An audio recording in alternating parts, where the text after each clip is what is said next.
Hi guys, welcome back to my channel. So you're not going to see me in this video, you're going to see my hands because I look disgusting.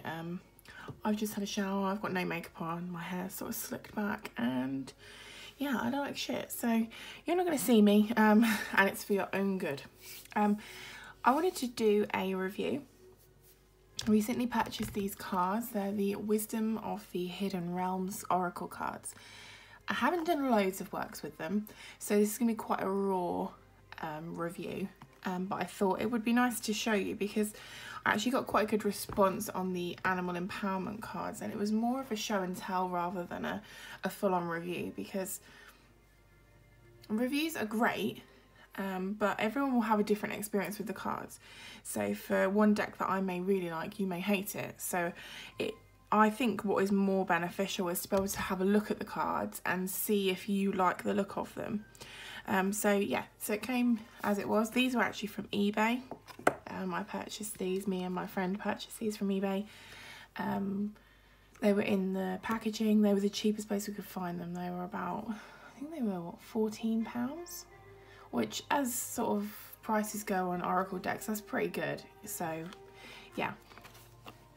So obviously within the box you get the deck, which has this kind of like mirror, as above so below kind of situation going on. And then, oh, okay, yes. So within the top card you get an about the illustrator note. So yeah, that can give you an opportunity to read about who illustrated the cards. And then you have your little guidebook. These sorts of decks are like perfect as a beginner deck, because you have your book, which kind of follows a similar format to most of the Oracle decks, or most, you know, sort of decks anyway, in the sense that it tells you about the cards, tells you the purpose of the cards, what it means if they are, what's the wording that they use?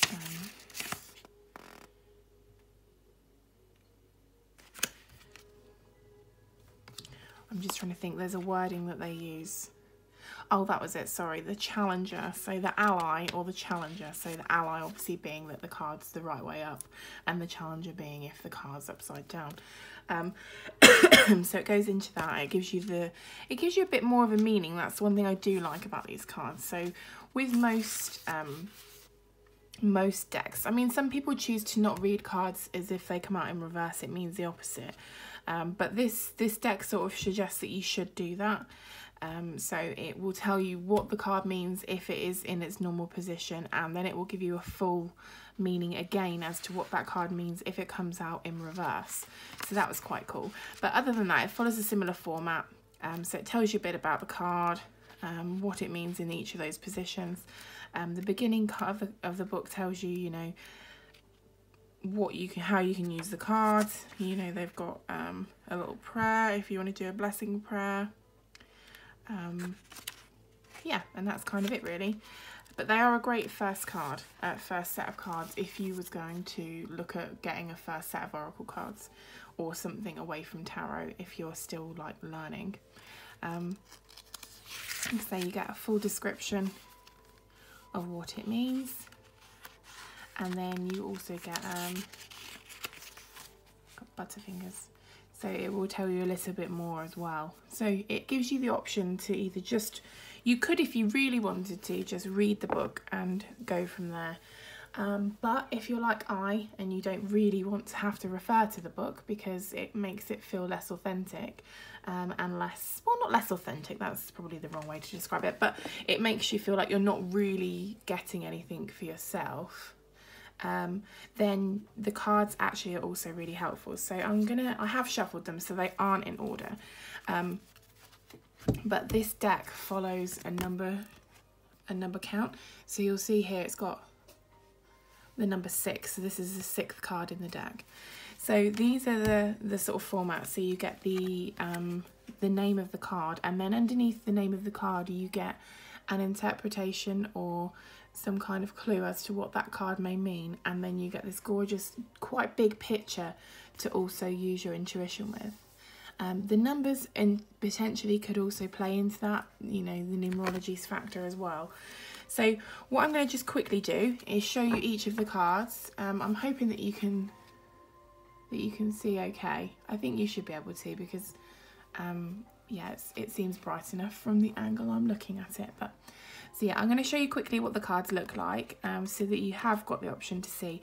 Now, the only thing I was disappointed about, before I just quickly do that, is that I was under the impression that this should have been like a gold spine, like a gold edging, but it isn't. And I think that would have just made this deck for me feel a little bit more special. But let's be honest, it's more aesthetically pleasing than actually needed for the deck to work. So yeah, let's have a quick flick through, and then we'll go from there. So we've got the Diamond Dreamer, the Cosmos, that's creativity and vastness, the Prison Waif, yeah, the High Lady of Love and Compassion,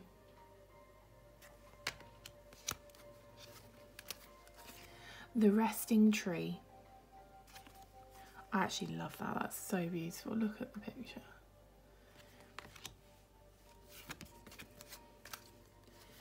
The River Queen. It's a very siren-y. The Ice Queen. The Sun Dancers. The Horse King, the Web Weaver, the Keeper of Scales. It's a very Libra card. The Fire Prince,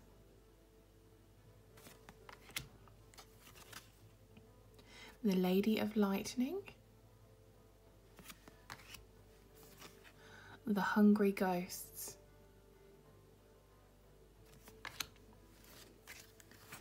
the Queen of the Light.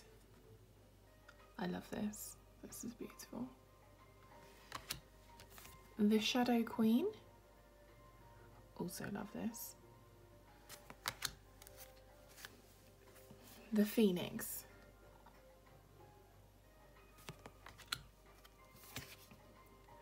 The High Lord of Service and Gratitude and Service. The Spiral Dancer. This is the card that is sort of used on the front of the box as well. So this is like the main image. And this is the Altar Priestess. The Desert Prince. The Map Maker of Destiny. The Winged Wise Ones.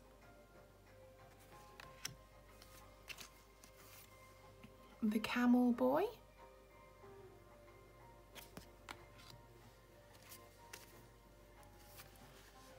The Dream Walker.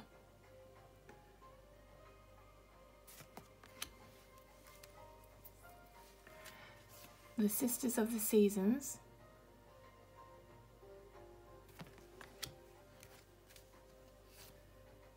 The Metal King. The Chess Queen. The Swan Queen.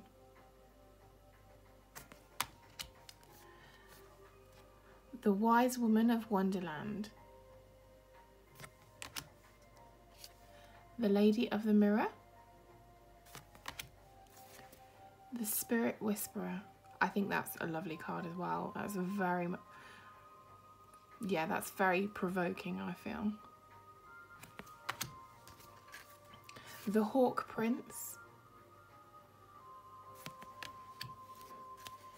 Gaia's Garden. The Well Watcher.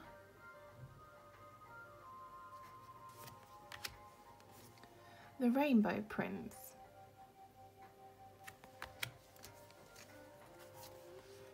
The Sacred Union.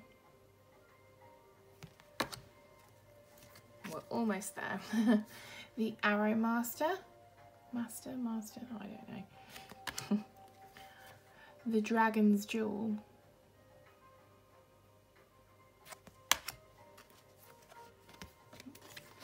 The Lady of the Gift.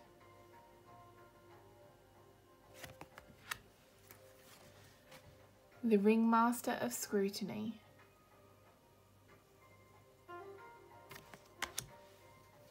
The Eagle King.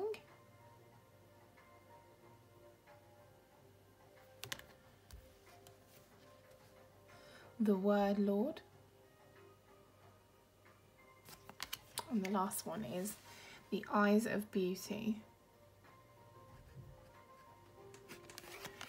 So as you can see from the quick flip through there, I mean the cards are beautiful. They are very big. They're like any of the standard Oracle decks that you get nowadays. They are huge. They're difficult to shuffle. Well, not difficult to shuffle, but I have quite big hands and even I drop them all the time still. But yeah, they are wonderful. I'm actually very happy with them for the amount that I paid for them. And the quality of the cards is lovely. The actual imagery is very beautiful.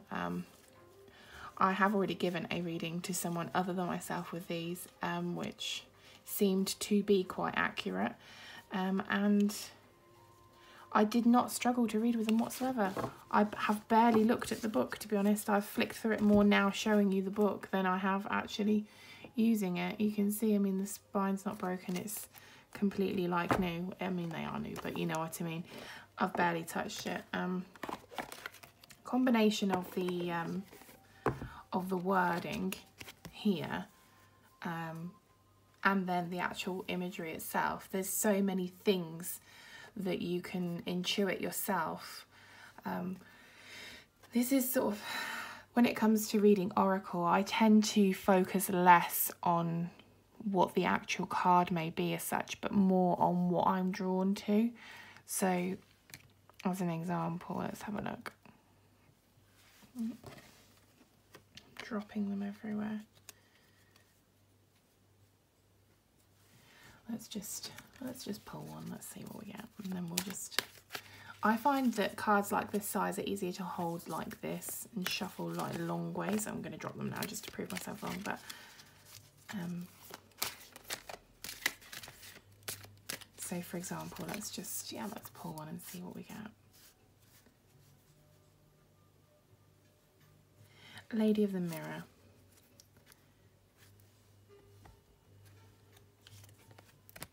So the words are reflection and non-judgment. So there's so many things that you can look at within this picture. So for example, you can see that the woman in the picture is a fairy. So that means lots of other things, you know, other realms. When it comes to person, maybe it's another side of them that they need to reflect on, that they have judgment upon themselves of someone that they want to be, or they feel that they're not able to be what they want.